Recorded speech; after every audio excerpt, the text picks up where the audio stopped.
Assalamualaikum, masih bareng gue Malik. Jadi di kesempatan kali ini gue mau bahas tentang sebuah efek dolly zoom in atau dolly zoom out, atau bisa juga dikatakan orang-orang sering bilang vertigo effect gitu. Nah, pertama kali gue lihat efek ini, gue kira ini bermain masking atau bisa dikatakan efek yang mungkin rumit untuk dibuat. Tapi ternyata ini ada hal yang paling simple banget. Dan kerennya dari efek ini adalah itu seperti memberikan bagian background dari video kalian itu seperti membesar ataupun seperti menjauh ataupun mendekat, ya begitu pokoknya, mendekat atau menjauh, ya pokoknya kayak gitu. Dan untuk dari efek ini sebetulnya hanya permainan, kalau misalkan kalian pakai DSLR itu cuma lumayan mungkin focal length di lensa gitu, ataupun tanpa itu pun bisa, kalian cuma mungkin shoot video maju atau mundur gitu. Dan pada saat editing nanti cukup kalian bermainin scale aja, cukup segitu doang dan hasilnya wow. Pada saat mengambil video, nanti kalian coba ambil video. Kalau misalkan kalian mau ngambil dolly zoom in, kalian cukup bergerak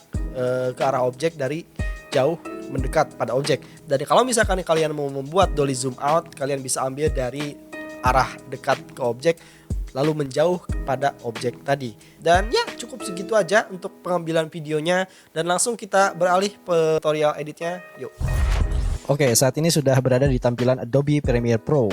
Dan ya, seperti yang gue sampaikan, kalian siapkan videonya, zoom in dan zoom out. Kita tarik dulu, drag videonya, dan import ke Adobe Premiere Pro. Dan ya, seperti yang gue bilang, dari zoom in itu kalian ambil zoom in dari arah jauh mendekat ke objek. Kemudian dolly zoom out itu dari arah dekat dari objek, kemudian bergerak menjauh dari objek. Gitu, namanya zoom out ya, kalian juga udah tahu mungkin. Oke, pertama kita ambil dulu sampel video untuk dolly zoom in mungkin ya. Oke, kita perbesar videonya, sudah siapkan, dan kurang lebih videonya nanti untuk bahan videonya kalian buat seperti ini. Oke, dari jauh mendekat ke objek gitu. Usahakan kalian buat video sestabil mungkin agar lebih baik. Sini gua buat contoh, ini nggak stabil videonya, nggak apa-apa.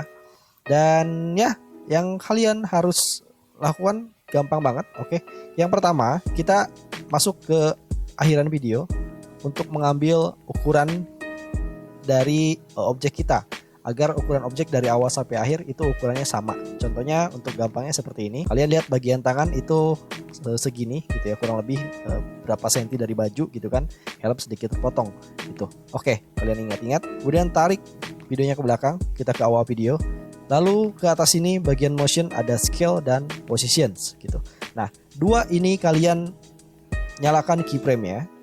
Oke.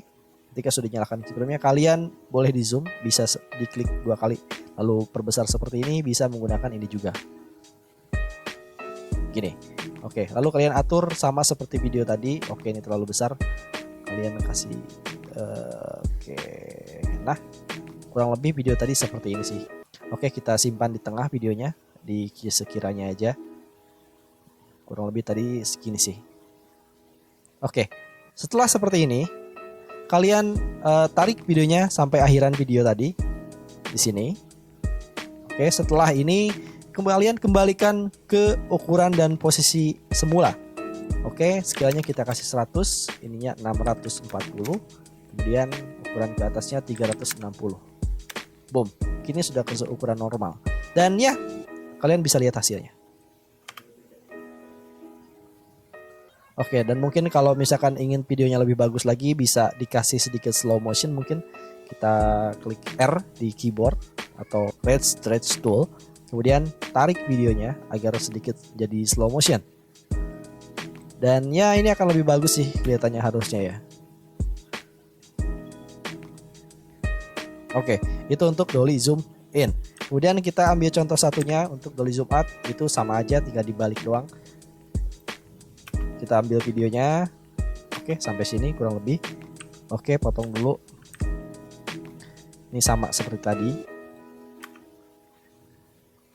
Oke, bedanya ini kan ukuran awal segini. Jadi ukuran akhirnya kita buat biar sama kayak ukuran awal. Jadi kebalikan dari dolly zoom in. Oke, seperti biasa kita nyalakan keyframe, scale dan positions. Kita ingat-ingat ukurannya. Oke, tangan segini kurang lebih. Oke, kita tarik videonya sampai akhiran video. Oke, kemudian kita scale lagi sama seperti tadi. Kita sesuaikan agar sama seperti video yang di awal. Tadi kurang lebih segini, kurang lebih ya. Oke, tadi kurang lebih segini. Oke, sudah selesai. Ini kurang kelihatan bagus karena ya videonya nggak stabil. Kalau kalian buat video dengan stabilizer atau mungkin buat video yang lebih stabil lagi, itu akan lebih bagus lagi kelihatannya. Dan kerennya dari efek ini untuk dolly zoom out adalah background dari video kalian itu seperti membesar atau mendekat gitu. Bisa perhatikan. Oke, efeknya semudah itu. Kalian bisa langsung coba di rumah untuk buat video dolly zoom in atau dolly zoom out. Dan sebetulnya objeknya tidak perlu orang, tidak perlu manusia juga. Objeknya itu seperti gedung atau mungkin yang lainnya juga bisa. Itu sekreatif kalian aja. So ya, sekarang kita udah ada di aplikasi KineMaster. Kita ambil sampel videonya kayak tadi, gitu kan? Oke, videonya yang tadi sama ya kayak yang di Premiere tadi. Oke, pertama kita duplikat dulu, tekan tombol yang di atas ini, 3 titik itu, lalu duplikasi sebagai lapisan. Gitu. Kenapa kita harus duplikasi? Karena kalau di KineMaster ini kita nggak bisa mainin keyframe tanpa ngeduplikasi video gitu. Jadi oke, seperti yang tadi di Premiere kita lakukan hal yang sama gitu kan.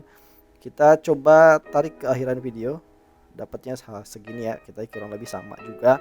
So jadi kita tekan keyframe ini, oke, kita zoom videonya, kita zoom dulu di awal gitu kan, sampai ukurannya sama kayak tadi. Oke, segini kurang lebih ya kan coy. Oke, kemudian kita ke akhiran video segini. Nah, kita kembalikan ke posisi awal. Mungkin gampang Shopee. Kita kembalikan ke posisi awal. Mungkin kita samain dengan videonya gitu, kurang lebih ya. Oke, mungkin segini ya. Oke, I think ini udah selesai sih, gitu doang. Oke, ini mungkin lebih simpel dari kita gunain Premiere Pro. Kita play. Oke, semudah itu. Oke, segitu aja untuk tutorialnya. Gue pikir ini hal yang sangat amat mudah untuk dipelajari. Mau itu kalian memang sudah mahir di Adobe Premiere Pro ataupun kalian mungkin baru pemula untuk pengguna Adobe Premiere Pro, itu menurut gua itu adalah hal yang sangat amat mudah untuk dipelajari. Mau kalian mungkin user Adobe Premiere Pro atau yang lainnya, Vegas segala macam, itu harusnya sangat amat mudah karena ya ini cuma main scale pada video kalian aja. Sesimpel itu, tapi hasilnya sangat amat keren untuk coba diaplikasikan pada mungkin footage kalian. Kalian misalkan mau bikin video itu mungkin untuk cinematic wedding atau segala macam, boleh dicoba. Ini sangat amat patut untuk dicoba sih. Dan ya, jangan lupa subscribe channel ini untuk lebih baik ke depannya. So, see you next time. Wassalamualaikum.